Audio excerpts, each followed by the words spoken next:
Boa tarde para todo mundo. Hoje é dia 5 de junho de 2023 e vamos para o resumão do dia. Começando, obviamente, pelas bolsas da Ásia. Por lá, pessoal, bolsas fecham no positivo por dois motivos aí. O primeiro deles, saiu o PMI de serviços da China e ele veio acima de 50, melhor do que o último dado, melhor do que o esperado. Veio 57, o PMI de serviços da China, o Caixin, que ele é um PMI, inclusive, mais abrangente.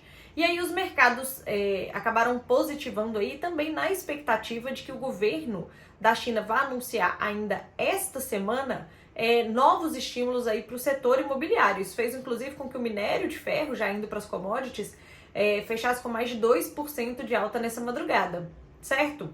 Agora, só um parênteses aqui, pessoal, em relação aos PMIs, já que hoje saíram PMIs de serviço na China, na Europa, nos Estados Unidos e aqui no Brasil.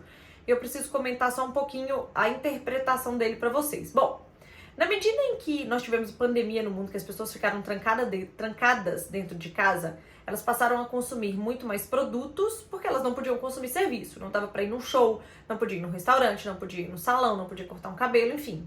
Então elas passaram a consumir, deslocaram o seu consumo para produtos, o que fez com que a inflação de produtos lá atrás subisse consideravelmente. Bom, na medida em que as economias começaram a reabrir, as pessoas deslocaram este consumo de produtos para serviços, porque elas poderiam já consumir serviços, e isso fez, pessoal, com que os PMIs de serviços ficassem bem discrepantes no mundo inteiro em relação aos PMIs industriais. E isso é, por exemplo, o que aconteceu na China. O PMI industrial que saiu na semana passada, ele vem bem fraco, e se comparado ao PMI de serviços que sai hoje, ele vem muito melhor, mostrando que o consumidor chinês ele está consumindo muito mais serviços do que produtos. E isso se aplica, pessoal, na Europa e nos Estados Unidos, que nós vamos falar já já.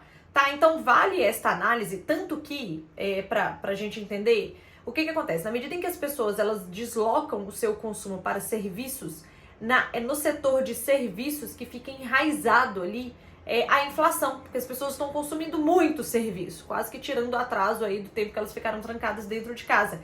E isso faz com que a inflação do setor de serviços, ela fique enraizada na economia dos países, o que tem sido um desafio tremendo para os bancos centrais, na medida em que eles já veem a gente já vê um desaquecimento no setor industrial, mas a gente não vê esse desaquecimento de jeito nenhum na parte de serviços, ok? Bom, dada essa explicação, falei um pouquinho de minério de ferro, que fechou no positivo por causa dessa expectativa de anúncio aí de mais estímulos no setor imobiliário, que pode sair esta semana, inclusive, pelo governo chinês.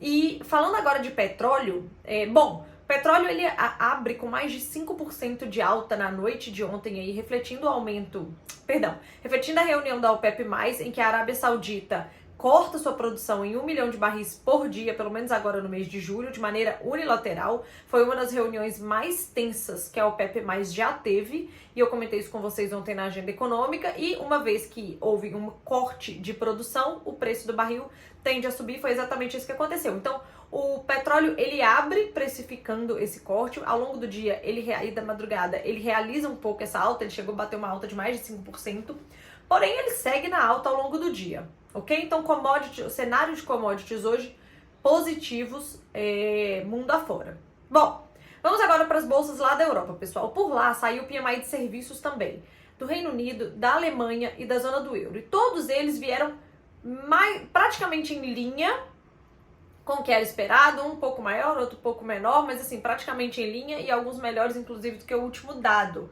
De qualquer forma, pessoal, são indicadores, são PMIs que vieram todos acima de 50, numa média de 55, mostrando o quê? Uma expansão da atividade econômica relacionada ao setor de serviços, o que nos faz temer pela inflação nesse setor, como eu expliquei para vocês. Então, as bolsas na Europa, pessoal, elas fecham aí no negativo, ok? Agora expectativas novas aí já em relação ao que o Banco Central Europeu provavelmente vai fazer na próxima reunião de juros. A maior expectativa é de mais uma alta por lá, ok? Bom, vamos agora lá para os Estados Unidos, pessoal. Bom, por lá, primeiro vamos falar um pouquinho do cenário de sexta-feira. Sexta-feira saíram os dados de payroll e eles vieram... gerou até uma dúvida assim nas pessoas na sexta-feira, na medida em que o relatório de emprego não agrícola, o payroll, ele mostra 339 mil vagas criadas. contra uma expectativa de criação de 180 mil vagas. É uma diferença muito grande, muito abrupta. Então, assim, as vagas mostram um crescimento absurdo, porém a taxa de desemprego, ela aumenta. Ela sai de 3,4% para 3,7%. E o ganho médio por hora trabalhada, ou seja, a inflação do salário, ela cai aí de 0,4% para 0,3%. É uma queda não tão expressiva, mas não deixa de ser uma queda. Então, vamos lá, pessoal. Primeiro, um parênteses. Como é que a gente tem criação de mais vagas do setor não agrícola, né, nos Estados Unidos, e uma taxa de desemprego maior? É no mínimo estranho isso daí.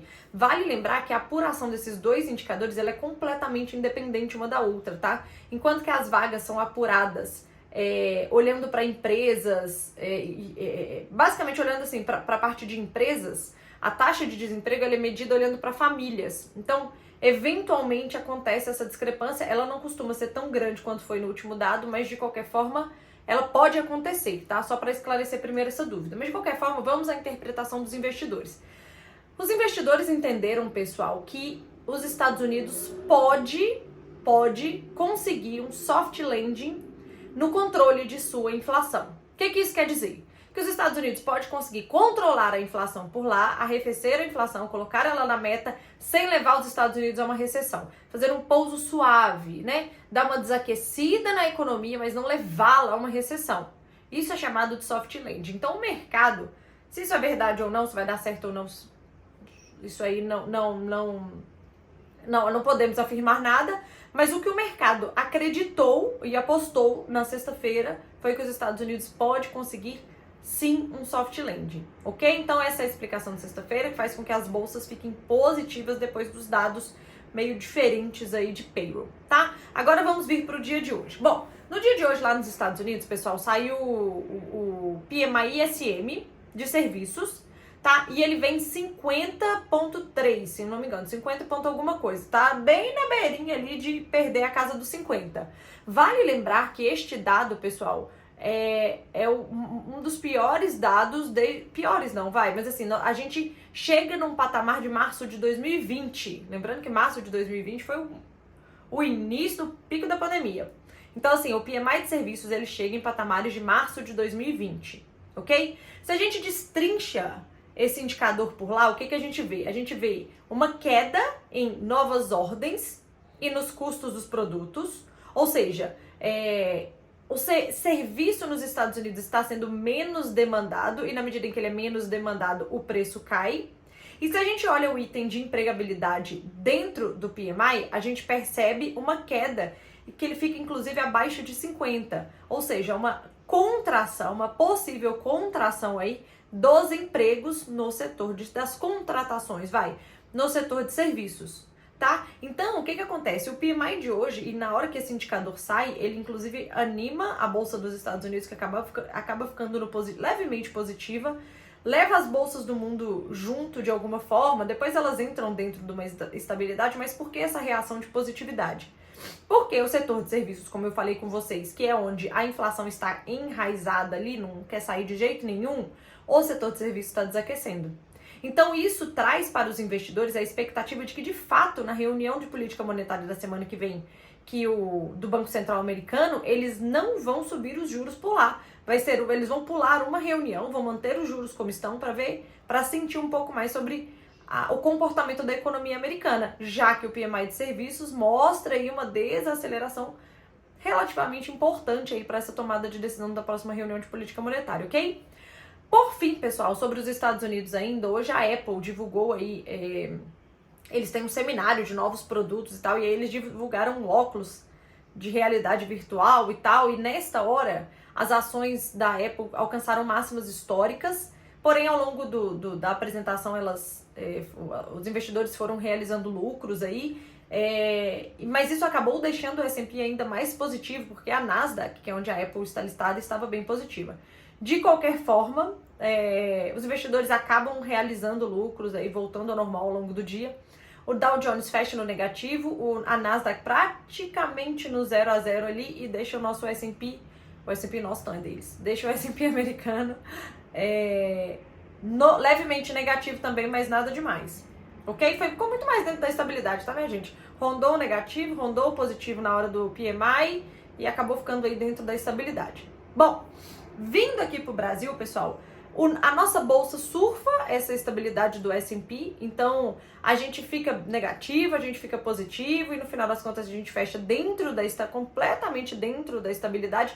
A gente acaba surfando, inclusive, muito pouco aí a alta das commodities que aconteceu de ontem para hoje, né? A gente acompanhou muito mais a movimentação dos Estados Unidos no dia de hoje em se tratando da nossa bolsa. Tá bom? Em se tratando do dólar, o dólar no mundo inteiro estava fraco, tá? O dólar no mundo inteiro, se a gente comparar com todos os emergentes, dólar no negativo, e aqui não foi diferente. Então a gente segue aí a movimentação mundial do dólar no dia de hoje. Vale lembrar que hoje saiu o Boletim Focus aqui no Brasil, e o Boletim Focus mostra aí mais uma revisão para baixo do IPCA, mais uma revisão para cima do PIB aqui no Brasil ainda este ano, tá, pessoal? Nós vamos confirmar essas informações, obviamente, na quarta-feira, quando sair o IPCA.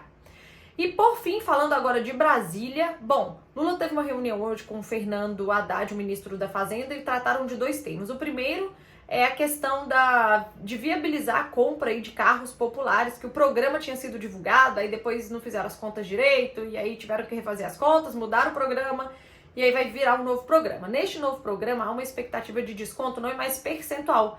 Lembra que eu tinha falado para vocês que era um desconto de até 10% no valor do carro, até 120 mil reais? Pois bem, não vai ser isso mais, vai ser um desconto que pode ir em até 8 mil reais no valor do carro. Então, carro popular aí que hoje deve estar custando 68 mil, eles deram um exemplo do Kwid, se eu não me engano, ele cairia para 60 mil reais, tá? E o que acontece? A conta precisa fechar, porque para o governo dar esse desconto nos carros, ele está abrindo mão de uma arrecadação. Lembrando que o governo está gastando muito mais esse ano e ele precisa arrecadar para a conta fechar, principalmente relacionado ao novo projeto do arcabouço fiscal. Então, qual que é a proposta do Fernando Haddad em relação a esse tema? A proposta é que lá em 2024, em janeiro de 2024, ia ter a reoneração dos impostos de diesel. Essa era a expectativa.